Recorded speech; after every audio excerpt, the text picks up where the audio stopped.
మరపడగ గ్రామంలో కాలువల సర్వేలో రైతులు ఆందోళన రేపుతున్నాయి. రైతులను ముందుగా సంప్రదించకుండా సరైన సమాచారం ఇవ్వకుండా అధికారులు సర్వేలు నిర్వహిస్తున్నారని స్థానిక రైతులు ఆవేదన వ్యక్తం చేస్తున్నారు. గతంలో ప్రారంభించిన కాలువ పనులు ఇంకా పూర్తి కాకముందే కొత్త కాలువల పేరుతో భూములను స్వాధీనం చేసుకోవడం సరికాదని వారు ప్రశ్నిస్తున్నారు.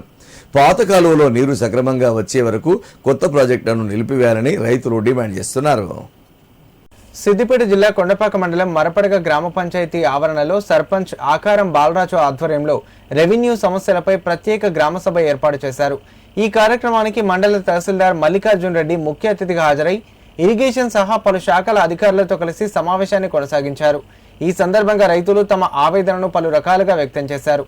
అనంతరం కాలువల పేరిట తమ భూములు లాక్కోవద్దని తహసీల్దార్కు వినతి పత్రాలను అందజేశారు.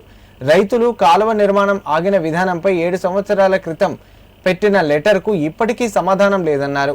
తలాపున మల్లన్న సాగర్ ఉందని సంబరపడాలా లేక గ్రామంలో పంటలు ఎండుతున్నాయని ఏడవాలో తెలియడం లేదన్నారు. ఈ సమస్యలు తెలుసుకున్న ఎంఆర్ఓ మాట్లాడుతూ రైతుల ప్రతి సూచన అభిప్రాయాలను పై అధికారుల దృష్టికి తీసుకెళ్తామని తెలిపారు.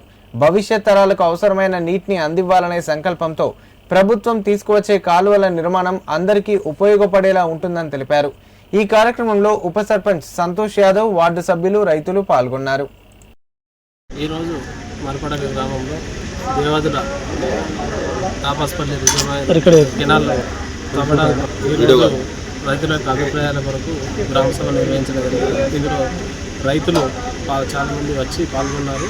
రైతులతో పాటు గ్రామ ప్రజలు, గ్రామ పంచాయతీ వార్డు సభ్యులు, సర్పంచ్ మరియు ఇతర అధికారులు పాల్గొని గ్రామ సభలో చాలా విషయాలు తెలియజేయడం జరిగింది. వారి యొక్క అభిప్రాయాలు రాతపూర్వకంగా ఇచ్చారు. వాటిని మన పై అధికారులకు వాళ్ళ దృష్టికి తీసుకెళ్లి సమస్యలు పరిష్కరించే విధంగా కృషి చేస్తానని హామీ ఇస్తారు.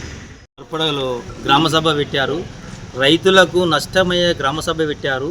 కాలువల మీద కాలువలు వస్తున్నాయి. మాకు ఇదివరకు తౌస్పల్లె నుంచి కాలువ ఉన్నది. ఆ కాలువ నీళ్ళే మాకు చక్కలు మళ్ళీ కాలువ వస్తుంది. ఆ కాలువలలో మేము రైతులు నష్టపోతున్నాం. మాకు కాలువలు వద్దని ఎంఆర్ఓ గారిని రిక్వెస్ట్ చేస్తున్నాం. పై ఆఫీసర్లకు తీసుకుపోమన్నాం. ఎంఆర్ఓ గారిని రిక్వెస్ట్ చేసినాం. పై ఆఫీసర్లకు కూడా రిక్వెస్ట్ చేస్తున్నాం. మాకు ఈ కాలువలొద్దు, ఈ ఏదొద్దు. మేము ఉన్న కాడికి పండించుకున్న రైతు పండించిన ఒడ్లు కూడా కొనుగోలు చక్కగా లేదు. మేము నష్టపోతున్నాము. మాకు ఈ కాలువలొద్దని మేము మా మరపడ గ్రామ పంచాయతీ నుంచి మా సర్పంచ్ గారికి, ఉప సర్పంచ్ గారికి, ఎంఆర్ఓ గారికి పదే ధన్యవాదాలు చెప్తున్నాం. మాకు ఈ కాలువలొద్దు, ఏమొద్దు అని మా రైతులందరం ఒక కాగితం మీద సంతకాలు పెట్టి ఎంఆర్ఓ గారికి ఇచ్చాము.